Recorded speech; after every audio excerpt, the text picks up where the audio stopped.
Welcome to Mission Evolution Radio Show with Gwilda Wiyaka, bringing up today's leading experts to uncover ever-deepening spiritual truths and the latest scientific developments in support of the evolution of humankind. For more information on Mission Evolution Radio with Gwilda Wiyaka, visit www.missionevolution.org. And now, here's the host of Mission Evolution, Miss Gwilda Wiyaka. Hello. Thanks for joining us on Mission Evolution. We're coming to you on X-Zone TV and Simul TV from our broadcast studios in St. Catharines, Ontario, Canada, bringing the latest evolutionary information from today's leading experts. This hour we'll discover dreams as medicine and magic. From the Tibetan dream snake to shamanic dreamscape, ancient peoples not only acknowledged the value of dreams, but actively worked with them. Given we spend approximately 1/3 of our life sleeping, a good portion of that dreaming, what are we missing by not working with our dreams? Joining us from the UK to explore the mysterious world of dreams is Sarah JANES. Sarah is the author of Initiation to Dream Mysteries, Drinking from the Pool of Mnemosyne, researcher, public speaker, and workshop facilitator. She runs the Explorers Egyptology lecture series and curates Dream Place, a reawakening of the temple sleep tradition of antiquity by blending dream incubation, philosophy, art, science, and symposia at sacred sites in cities around the world. Her website, themysteries.org. Sarah, thanks so much for joining us on Mission Evolution. Thank you so much for having me, Gwilda. It's a pleasure. How's the weather over there across the pond? Quite depressing, actually. I won't tell you what we've got going here then. Good, thanks. So, Sarah, what's your educational background? I actually went to drama school. I've just been interested in dreaming ever since I was a child because I had really amazing dreams as a child. And I had a daughter in 2008, and I went through a really, really long period of sleep deprivation, as you do. And prior to that, I'd always had the most incredible, amazing dream life. And my background was working TV, film, and the music industry.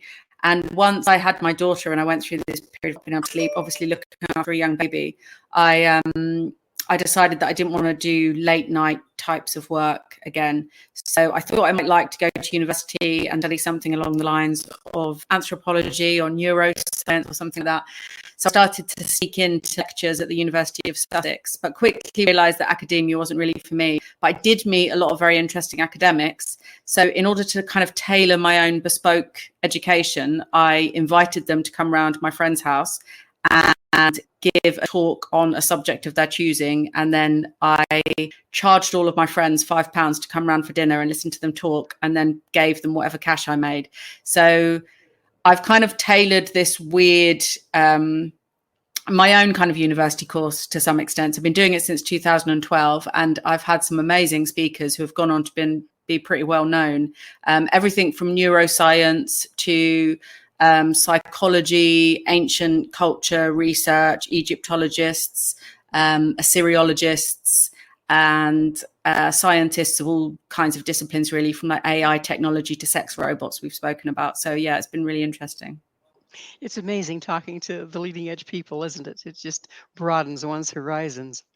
Yeah, absolutely. And I think in the context or in that environment of taking people out of lecture halls and universities where they're used to kind of delivering their material in perhaps a way that's quite sort of rigidly controlled as well through the institutions. When you meet some of these people in a more kind of relaxed kind of setting with a few glasses of wine, you get quite a different impression and picture quite often. So I had Professor of Neuroscience, Anil Seth, come to speak at my club as one of the first speakers, and he spoke about the science of consciousness.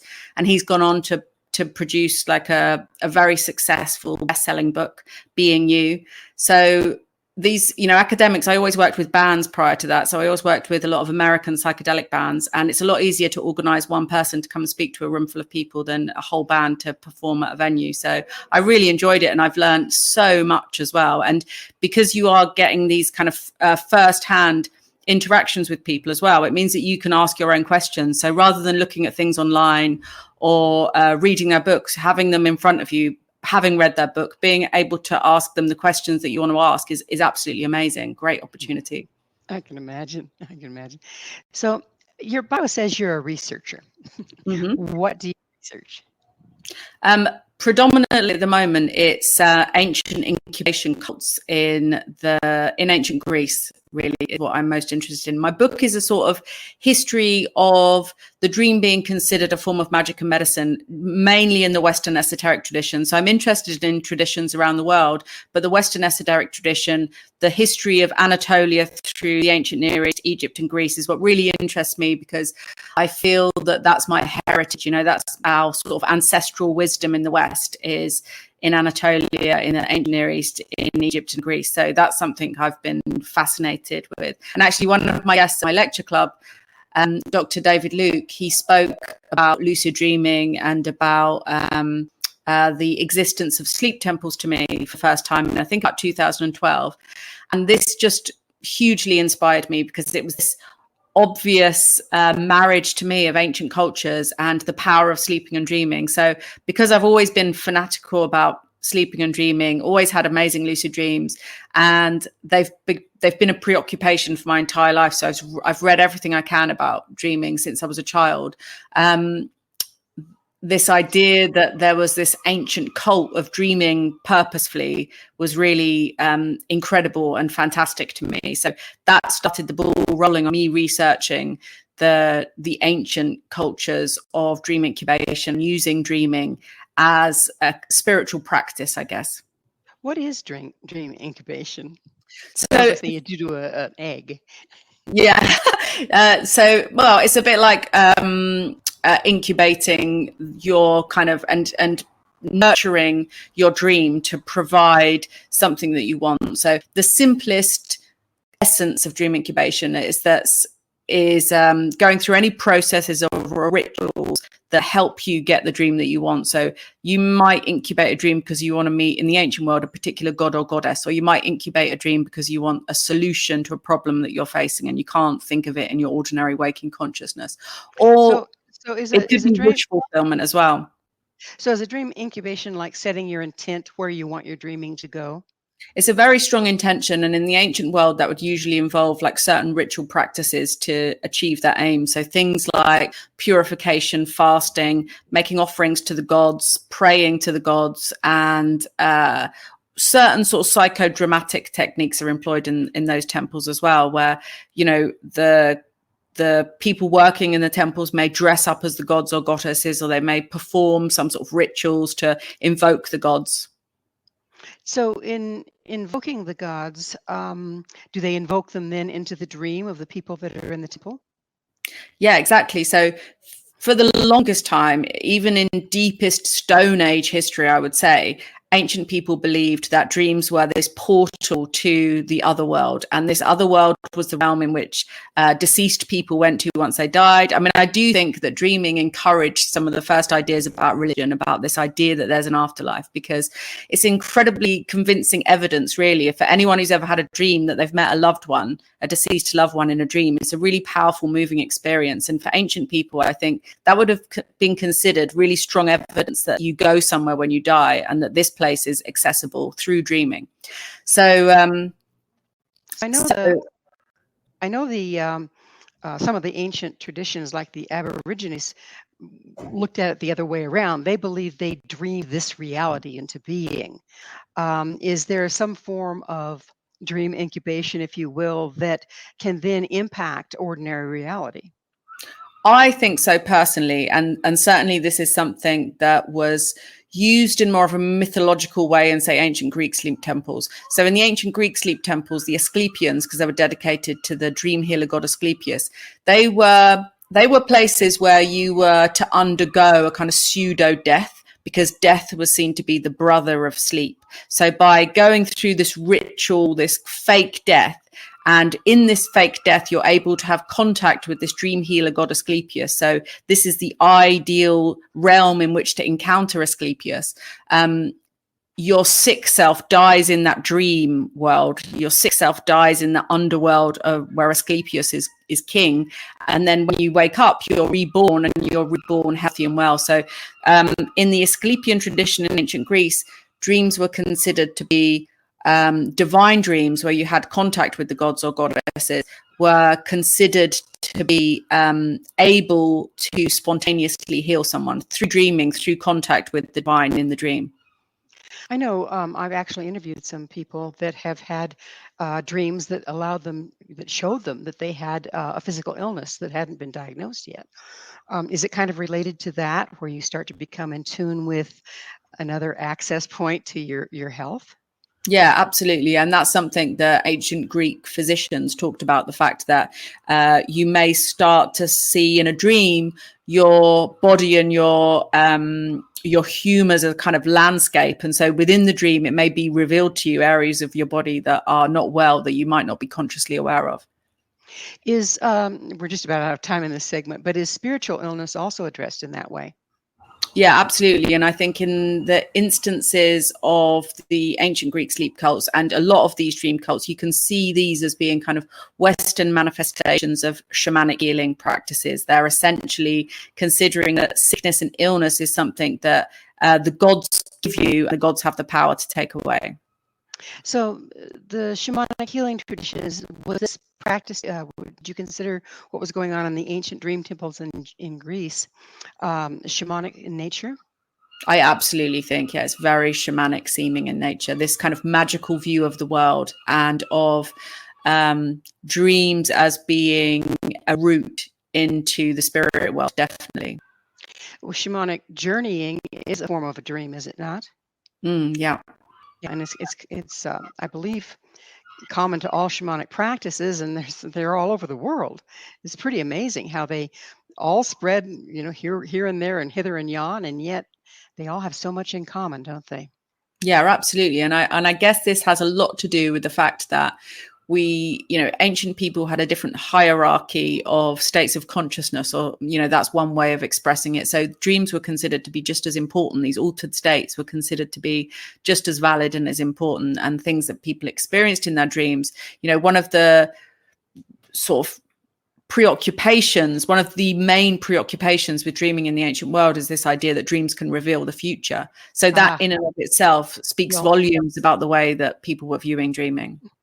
Well, we're going to have to take that station break. Sarah and I will return very shortly, so don't go away. This is Mission Evolution, www.missionevolution.org. Hello again. This is Mission Evolution, missionevolution.org. With us this hour discussing ancient dream culture is Sarah Janes. Her website, themysteries.org. Sarah, you brought up an interesting topic, and that's precognitive dreams. Isn't the trick in precognitive dreams all about interpretation? I mean, this is the thing with ancient dreams predicting the future, is it's more in line with the oracular tradition and this idea of decoding a dream to work out what it reveals about the future. So quite often it requires those future events to unfold before you can decode the dream properly. And what's interesting is most of the dream interpretation and most of the ideas of decoding what a dream means are to do with language and words and homophones and wordplay and puns. So a lot of predictive dreams like that, they aren't necessarily revealing a kind of visual representation of something exactly about to happen. They're more like clues and hints and oracles about what may happen.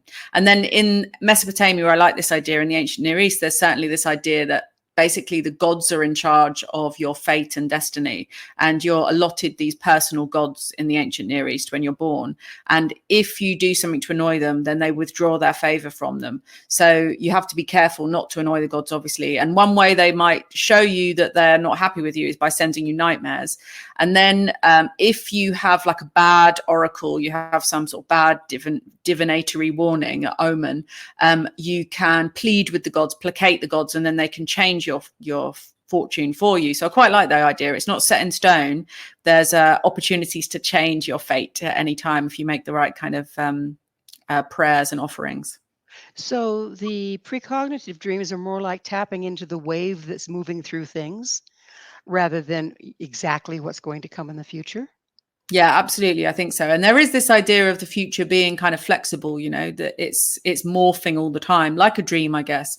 So, my feeling about dreams myself, having had a lot of lucid dreams in my life, is you get this sense within the lucid dream of how your thoughts and feelings manifest your reality. In a dream, you get this instantaneously. As soon as you think something or feel something or want or desire something in a lucid dream, it appears. And I think life works the same way. It just happens more subtly and more slowly. So is that akin to praying to the gods to change your future? Isn't that a form of setting your intent and therefore affecting a change in ordinary reality? I think so. Yeah. I think that it's useful to have the gods. I realize, in the course of my research, I've kind of realized how useful the gods can be because they give your attention this kind of psychic target. You can visualize the gods. You can see a statue of the gods. You can think about the gods as a sort of tangible, real being. And it's harder to focus your attention on something vague and nebulous, like an idea or a theory or the cosmos. But if you think there's a god or a goddess and you can imagine them and you can see their body and their faces, then it's easier to kind of like send your intention towards them, to adore them. There's a lot to be said for adoring. One of the tricks I always give people when they come to my workshops about how to get a lucid dream is if you have a crush on someone, if you're really strongly attracted, if you adore someone, then it's easy to conjure them up in a dream because that desire helps you create them. And once you do create them, you'll quite often find that you'll become lucid because you become excited and happy to see them. And I think this is something we can look at in the ancient world because ancient people adored the gods and goddesses. And with that sense of adoring a god or goddess, when they were to appear to you in a dream, I think it's quite likely that ancient people would have become lucid and awestruck, and it would have been a magnificent experience for them. Oh, interesting. So are the gods and goddesses kind of like a allegorical representation of a particular set of characteristics, and then adoring is to align with them? Yeah, I think that's absolutely correct. There's definitely this sense of, if you look at sun gods, for example, you can see that this god has been conjured up to epitomize the qualities of solar power and the sun.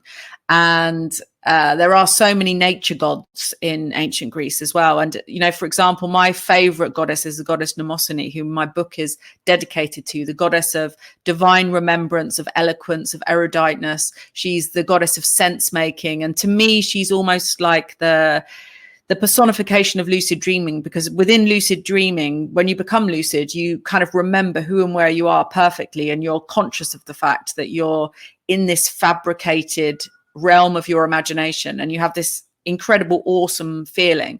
And I think that Mnemosyne personifies that for me. She's the mother of all of the muses, so she is the source of all inspiration. So I think in a way she's the chief of the muses, so she is the highest form of inspiration, which is something that I think you can experience in dreams. When you feel lucid, you feel deeply inspired.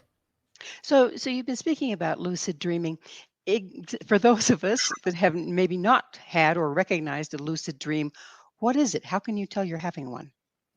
Well, for me, a lucid dreaming is knowing who and where you are when you're in a dream. And this often for me comes with this deep sense of like bliss and ecstasy. Quite often it's like a full body experience being in a lucid dream.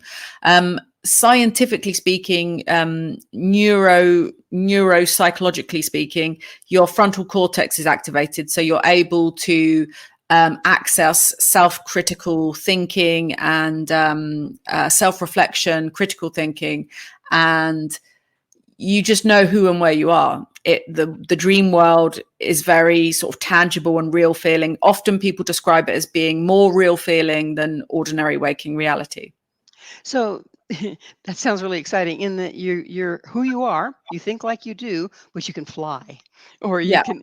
Okay, got it. Now, can you have this sense as well in a lucid dream that it's more than being an avatar in an imaginary realm? It's this incredibly expansive sense of the fact that you are the entire universe that you're dreaming up. So when you fly in a lucid dream, it's not like you're an avatar flying through this alien space. It's like you are the entire space. So you're the air that lifts your body up as well. It's an amazing feeling. And I think that in terms of consciousness research and memory research, we should really be looking at lucid dreaming, because I think it offers this incredible window into understanding how we work as human beings and how we connect with the rest of the world. It sounds very much like you're talking about a form of joining with a unified field. Yeah, there is this sense of ecstasy, which I think is quite interesting in lucid dreaming. So you definitely get this sense of bliss and ecstasy when you're fully lucid in a lucid dream, and that sense of being able to manifest what you want when you want, and to morph and change your reality is extraordinarily empowering. It's why I think lucid dreaming is a lot of potential for self-therapeutic practices as well. So if we create something while lucid dreaming, does it make it easier then to create it in ordinary reality? Oh, absolutely. I think lucid dreaming is this perfect realm to work magic, to manifest things that you want to happen in your real life. And the more you kind of conjure up your desires in the dream realm, the more likely you are to see these things happening in your waking reality. I mean, if you think about it, human beings really are just the stories they tell themselves. So we can change our lives in so many different ways. And often we get stuck in a rut and these things seem incredibly difficult. But lucid dreaming and really having wonderful dreams is a hugely enriching aspect of life. So some of us are more gifted than others as far as being able to access the dream realm, remember our dreams. Is there a way that we can develop this skill? Well, one of the kind of stock answers is always keep a dream journal. Like writing down your dreams really does help, because I think lucid dreaming is deeply entangled with memory. So any memory exercises you can do, any supplements, any nootropics that are good for cognitive function and memory can be really useful for lucid dreaming, like lion's mane, for example, is a useful one, and ginkgo biloba and things like this. Anything that improves the memory tends to improve dream recall. And then the more dreams you can remember, the more likely you are to become lucid as well. So I've also heard that the B vitamins, I think B6 in particular, Yeah. can be useful because neurologically it sharpens Yeah, I things think up. that's true as well. I always find that I have more potent lucid dreams after I've had a steak for dinner. I know some people that would really appreciate that advice.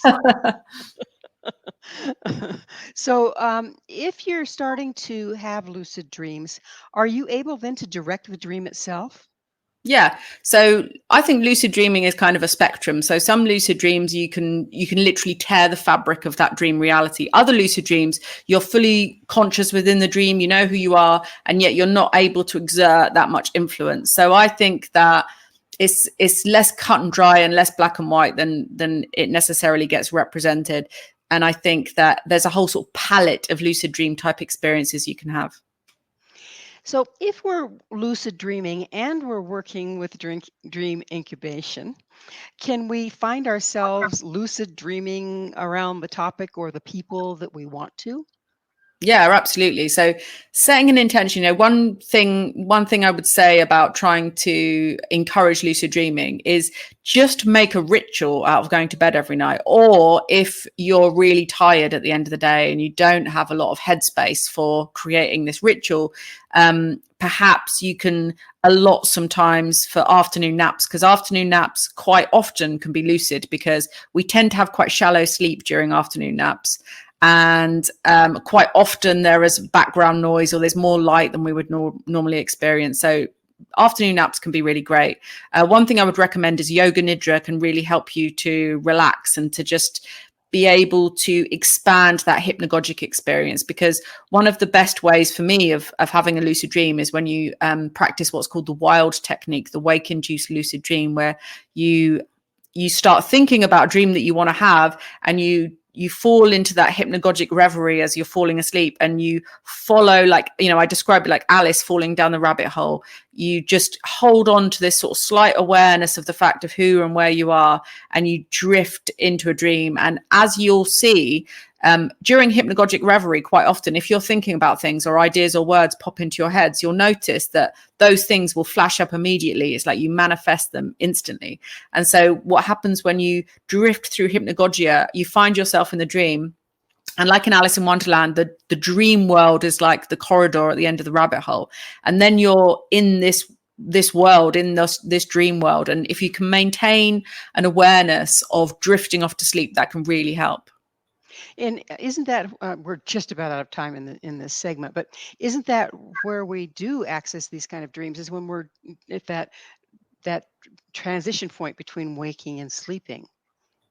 Yeah, I mean, lucid dreaming often occurs in the last portion of REM. So our brain and body does prioritize deep sleep because we need this for cellular regeneration, for processes of homeostasis, for all of these kind of recalibrating processes that keep us healthy and well. Deep sleep is absolutely vital. So what we find is, we have these kind of bundles of REM throughout the night, and that last 90 minutes before we wake up for the day, that tends to be where most lucid dreaming will occur. So it's when we've had our deep sleep, when we've got these shorter cycles of REM out of the way, and we start to have more longer, luxurious cycles of REM. This is why not looking at your phone when you wake up is so important. It's time for that station break. Okay. We will continue, so you stay right there. This is Mission Evolution, missionevolution.org. Hi there. This is Mission Evolution, missionevolution.org. Our guest this hour is Sarah Janes. Her website, themysteries.org. Sarah, we mentioned earlier that sometimes dreaming can be like being in the unified field, particularly lucid dreaming, which begs the question, can we meet other people in our dreams and work with them while we're asleep? I would say yes to that, but that's just my own personal experience of meeting people that I know in dreams, and acknowledging that we've both seen each other and confirming that we've seen each other in dreams. So, and there are lots of anecdotal reports of people encountering people they know in dreams and having these shared experiences. So what would be the purpose of that? Is it something that you've set up ahead of time, or when you just suddenly find that happening? What's the purpose? What's really going on there? I think that's something that can be really validating, because for me as a child, having these kind of dreams was incredibly validating and interesting, and made me question reality and made me question what I was told in school about the nature of reality. So that was my kind of introduction into this idea that there is something beyond our individual kind of experience of life as individual beings, that there's some interconnectedness occurring there. And I think that this interconnectedness can occur in the dream state quite often.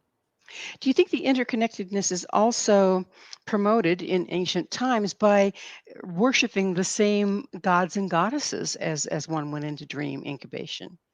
Yeah, I like this idea that you were mentioning earlier about, when you're adoring a god and this god has certain qualities and everyone's getting high together on this feeling of adoration, that they somehow, I think they unify in this sense that they have in their bodies and minds of just adoring. I went to my local church recently, and I got this real sense standing in the audience there that when people were having this kind of ecstatic experience listening to music, that they were kind of joining up vibrationally in a feeling sense. They were just lifted up by that sense of adoration as an audience. That certainly starts to make a lot more sense out of the ecstatic dancing and worship that was done by indigenous peoples. Yeah, I recently visited Elefsina, the site of the sanctuary of Persephone and Demeter in Greece, just south of Athens. And I had this real sense there. This is where the mysteries of Elefsis were held. So this was a kind of mystery cult in ancient Greece that celebrated the descent into the underworld and the rising up from the underworld of Persephone. And she's a goddess of spring flowers and was abducted by Hades and taken into the underworld. And the mysteries involved all these initiates taking part in a big festival where they would walk something like 23 miles from Athens to Elefsina. And they would congregate at this great sanctuary. And I had the real sense when I was there this spring, all these spring flowers were blossoming, of just how ecstatic it would have been for ancient people to to feel themselves in spring into this kind of blossoming, amazing, they called it the sacred orgies, the mysteries of Alephsis, because I think there was this orgiastic appreciation for life and abundance and fecundity when the crops would start to grow again, when the flowers would grow again, when it would warm and it became just pleasant and beautiful. So let's talk about daydreams a little bit. We talked about how dreams can be precognizant, and I've had other people, express to me times when they were having a daydream, only to have it take place right there afterwards. Where do daydreams play in with this? It depends on the nature of the daydream, really. I mean, I used to daydream a lot when I was a kid, and I guess they were sort of hypnagogic types of experiences. I spent a lot of time sleeping and dreaming, so I was very familiar with that state, and I found it easy to access when I wanted to.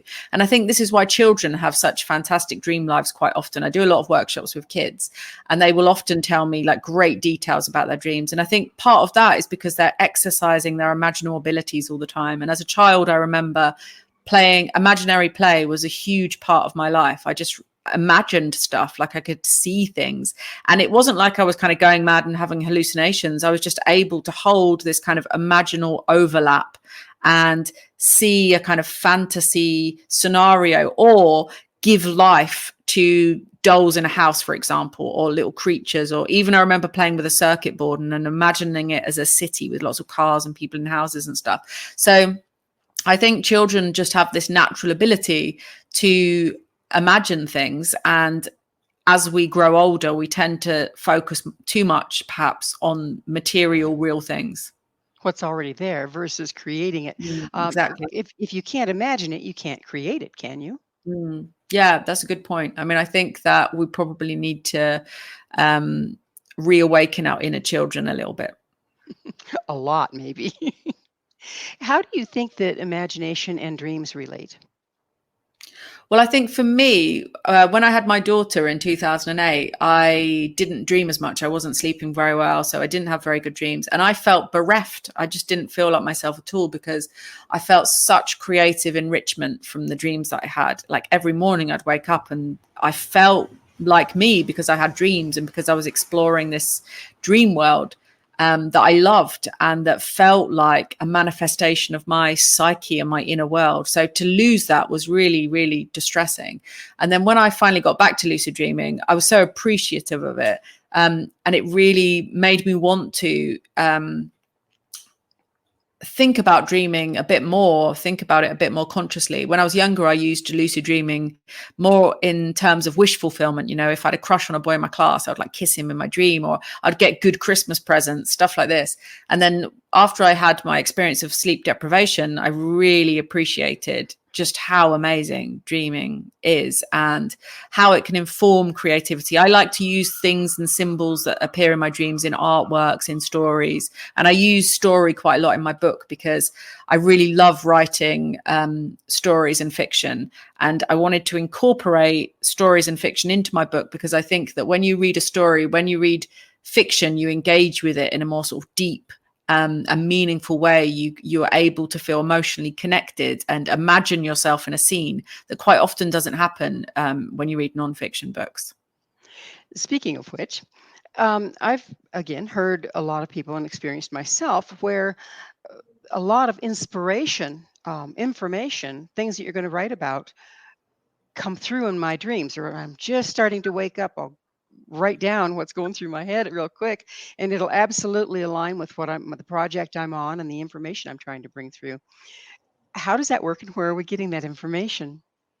Well, I think quite a lot of that can be put down to kind of contact with your higher self. And there's an aspect of dreaming whereby dreaming tends to work by association. So you make these novel associations at lightning speed that you aren't necessarily making with conscious waking thought processes. So dreaming can be incredibly useful for problem solving, for example, because you're able to have an overview, a dispassionate view of a situation. I think that a bit like the way psilocybin or magic mushrooms are being used in things like marriage counseling, a dream can help you see a situation from somebody else's perspective and give you this really incredible overview where you feel less emotional about sort of things that you might ordinarily take personally. Dreams can help you feel things from other people's perspectives. So when you're in a dream, and you're getting this information, and you say it's possibly coming from your higher self, what do you mean by higher self?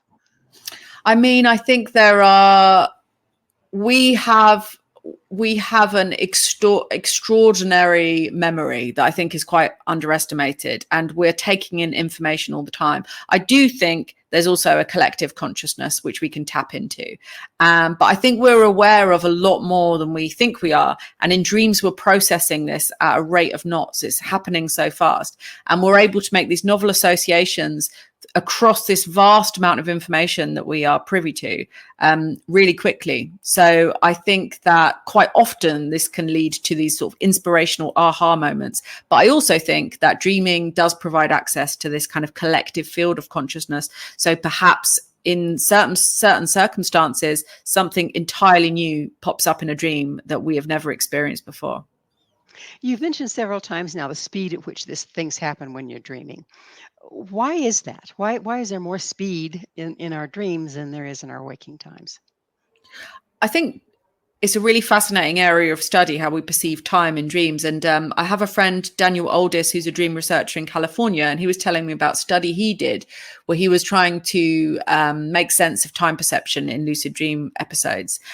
One thing that I feel in lucid dream episodes, and he mentioned this in his study, is you know, like most people say, this idea that you can have a dream that lasts 30 seconds, but when you wake up, you feel like you've been asleep for an hour or something. So much has happened in that dream. And I think that can be true.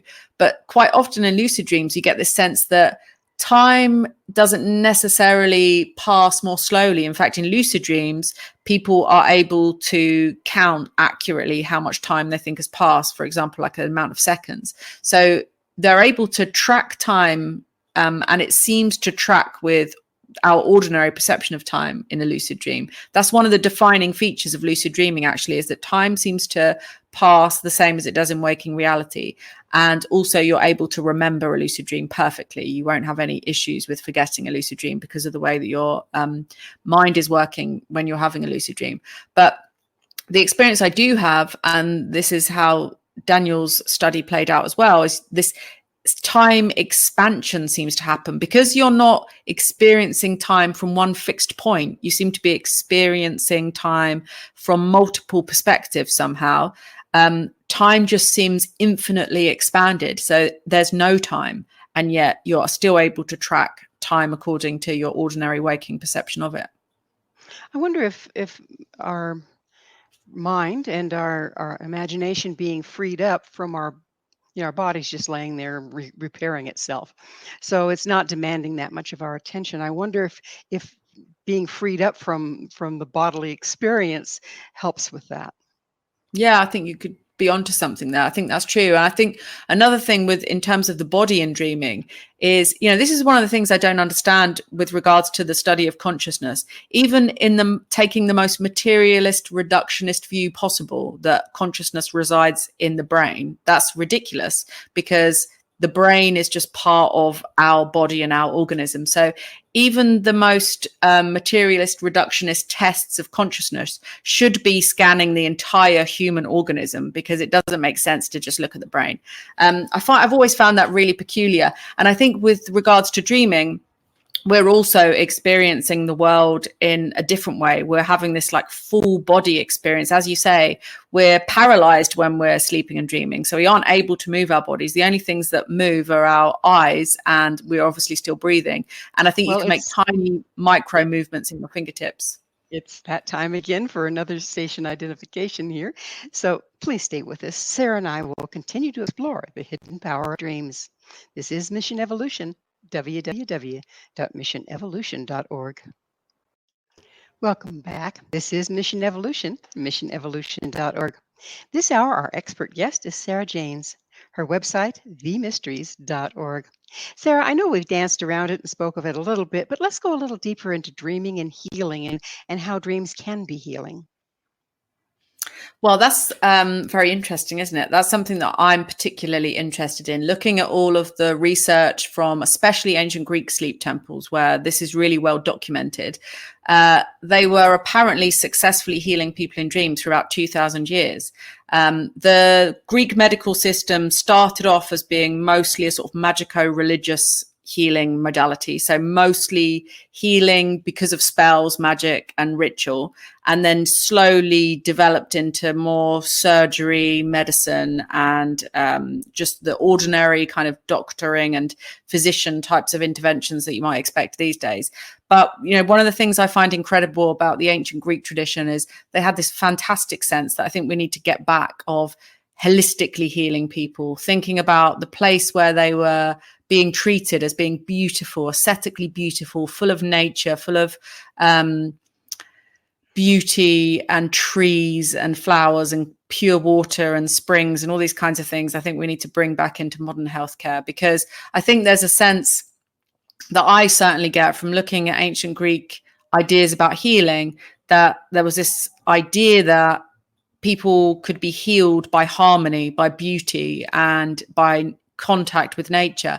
And I think a lot of this does probably stem from the fact that I don't think ancient people overly identified with self, perhaps in the way that we do these days. I don't think that they saw themselves as entirely disconnected from their community or the rest of nature in the way that we often do these days, because we have so much less access to nature, and we have so much less access to, say, proper dark skies where we can see the stars and we can have some sense of the fact that we exist on a planet. It's our great loss, isn't it? Because there's a certain amount of balance that our body needs. I mean, our body came from this world, right? And then we separate it from it, to our great detriment, I would think. Is that what you're talking about? Yeah, absolutely. I think that I was just watching some Studio Ghibli films with my daughter recently, and they really kind of they really celebrate the beauty of nature in these films, and you get this incredible sense of how awe-inspiring nature is. When I think about the most awestruck I've ever been in life, it's always in nature, looking at like incredible vistas, looking at the stars, looking at sweeping valleys, or just magnificent sunrises and things like this. And I think our culture is sort of accidentally depriving us of these things. And something like the night sky, you know, the deeper I dug into my research in terms of the roots of these sort of ideas of spiritual healing and divine healing in dreams and gods and goddesses associated with dreaming, the more I realized that these beings all came from the stars, because people just adored the stars. People believed the stars were gods and goddesses, and the planets were gods and goddesses, and they were the ones influencing life on Earth. And I think because of the fact that we have so much light pollution these days and we are addicted to devices, we don't recognize the fact that we exist on a planet in the middle of the cosmos enough. And these kinds of things are enough to make you realize that your life is insignificant in terms of the universe, but also extraordinarily fortuitous that you exist at all. So, how does dreaming then relate to reconnecting with the natural world? Well, so in these ancient Greek healing sanctuaries, for example, they were always in really beautiful natural locations. So I've just come back from the sanctuary of Asclepius at Epidavros, and this is just in a really beautiful location. You can see the sea is surrounded by mountains, it's surrounded by trees, and all of the healing sanctuaries would be encircled by this sacred grove of trees. And this, I think, somehow separated the world of the mortals from the divine sanctuary within, because this sort of self-contained city that made up this healing sanctuary was very much set apart from ordinary space and time. It was this place where the god could actually appear to mortals, and people would one of the rituals was eating a feast with Asclepius, with eating food, sacred food, and this was a kind of early form of communion. Oh, isn't that interesting? I hadn't put that together at all. So let's get into a little bit into the magic portion of dreaming. You talked about rituals. How does magic play into dreaming? For me, dreaming is a tool for making contact with something that is greater than yourself, and having the ability in that expanded dream state to comprehend it, to actually comprehend the magnitude of something cosmic and vast, that your ordinary waking consciousness exists on a much more narrow bandwidth, I think. I mean, even looking at dreams in terms of them as a visual experience, I find it quite interesting, because within dreams, you have kind of 20/20 vision, you have this omnipotence. So I think in a dream, you have this ability to absorb much more information somehow. So I think that in itself can be really powerful. And as we mentioned, I think that dreaming is this incredibly useful tool for manifesting things that you want to come into your life, because it gives you an opportunity to practice manifestation and to sort of fine tune and curate your experience of the world and bring people that you want into your world and things like this as well. And then in terms of ancient practices, dreaming was something that could reveal the future. It could reveal the solution to a problem.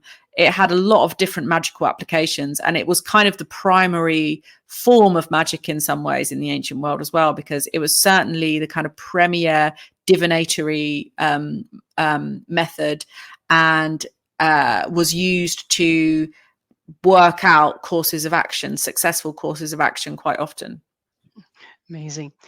We've reached that point in the show, Sarah, when I have to ask you, what is your mission?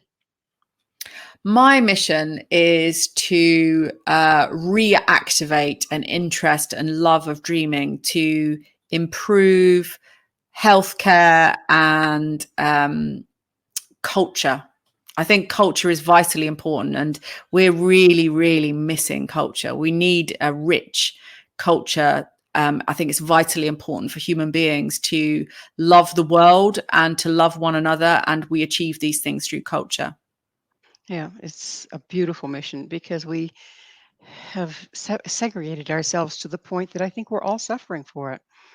So what do you think, how do you see our technology in our modern world impacting our dreaming and our ability to dream and use our dreams? Well, one of the sad things with technology that I'm noticing more and more is it's hugely impacting culture. People just can't be bothered to do or make anything anymore because they're so horribly distracted by banal, uninteresting things on their devices. I think it's really sad. They'll spend hours scrolling through ads for things and not creating. I think we need to return to creating, and dreams are a vital source of creative inspiration. So I think that if we can get back to dreaming, then we can be inspired to create things in the world that will inspire other people. I actually do think that virtual reality and the way that technology is moving might accidentally end up encouraging lucid dreaming, because the way that we engage with tech and devices at the moment is all on flat screens, or for the most part is on flat screens and scrolling. And virtual reality does involve looking into a sort of 3D imaginal space, much like a dream does. So I actually think that there's been this unhealthy entrainment of looking at flat screens and devices and scrolling rapidly up and down. And what virtual reality might do is mean that more people are generally looking through virtual reality headsets and seeing things in this 3D space, you know, in the same way that we do in ordinary waking consciousness when we walk around. So that could end up meaning that you're more likely to have lucid dreams because your eyes are practiced in this way of looking at the world. And there is evidence to show, there's a few papers written, I think, on the fact that gamers actually have more lucid dreams because they're using these virtual reality headsets and they're exploring a 3D space. So a lot of it is about visual entrainment that can be really helpful for lucid dreaming. So we're right now, if we're getting all of our information and our supposed inspiration from scrolling and things that have already been created, there's nothing new coming forth, is there?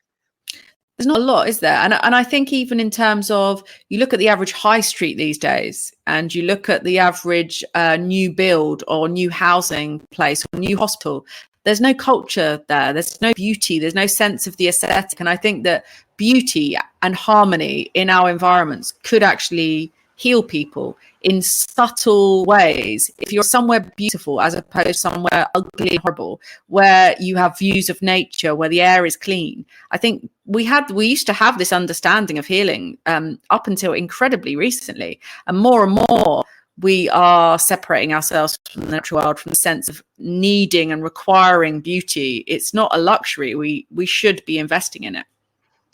I couldn't agree with you more. So, how do you see bringing and working with dreams back into main culture impacting the world, impacting our future?